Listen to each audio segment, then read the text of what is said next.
So to kick things off and I guess get the juices flowing, as it were, I thought I'd share with you some specific information for Ireland. Of that 863,000, 50% of them are coming back to the site every single day, and on average spending about 25 minutes.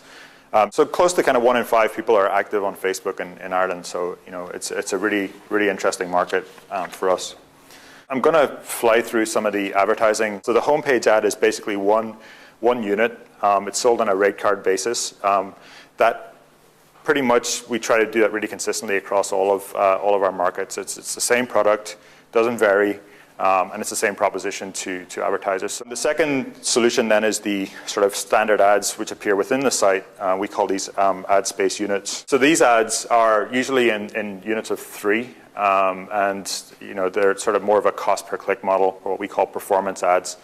And again, we see a really, really broad sort of base of people using these ads.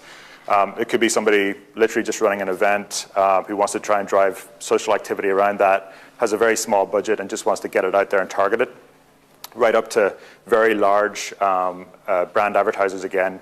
It's a great tool for them and very, very flexible in terms of how they can use it and what they can do with it. So becoming a fan then of the page, what does that actually mean? What's the value for an advertiser and what's the value really for the user? It's really a way of staying connected with that brand. So once you become a fan of the page, anything that advertiser or that brand does on their page becomes part of your newsfeed.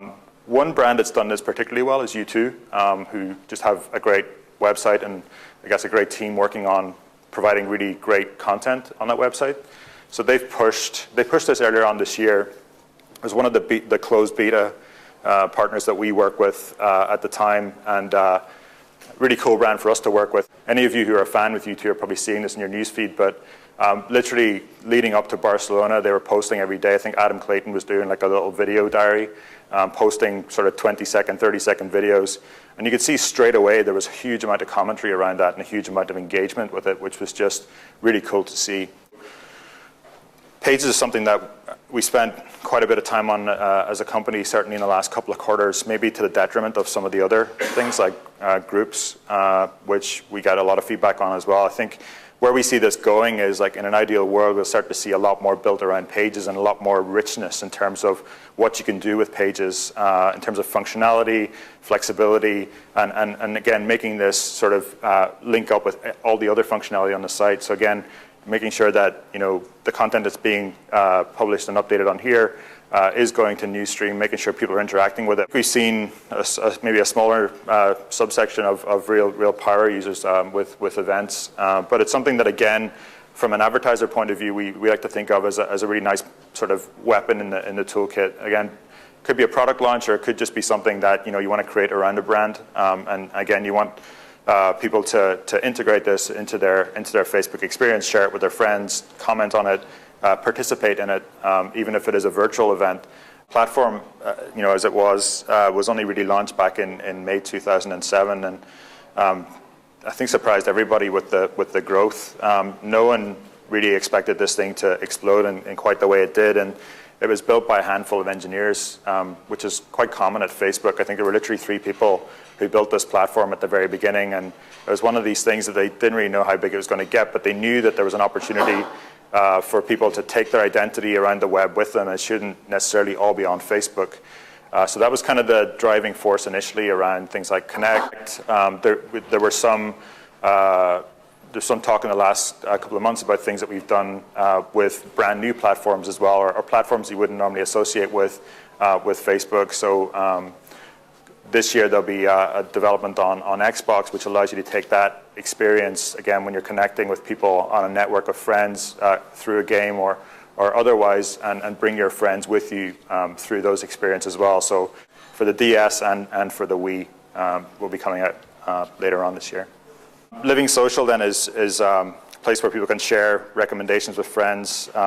This, since it's launched, I think has got over 15 million users. In terms of look and feel and experience and the virality of the application is very, very consistent with the rest of the look and feel of the site and has been hugely successful. Group Card, which is the second example that I have here, it's basically I don't know if any of you have used this, but it's a really nice application that allows you to sign a card virtually and send it to your friends. So you can say thanks, you can say happy birthday, whatever else it is, and this shows up on their homepage as an app that they can go in and same thing. They have to go through and allow connection, et cetera, but then they can go in and see the card that you or all your friends have signed. And you can change the font and everything so it looks like it's actually been signed. It automatically posts in your profile picture so they can look and see who's signed it.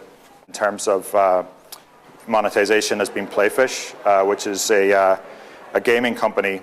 And this one actually, I think, primarily grew, has been successful because of what it's done on the Facebook platform.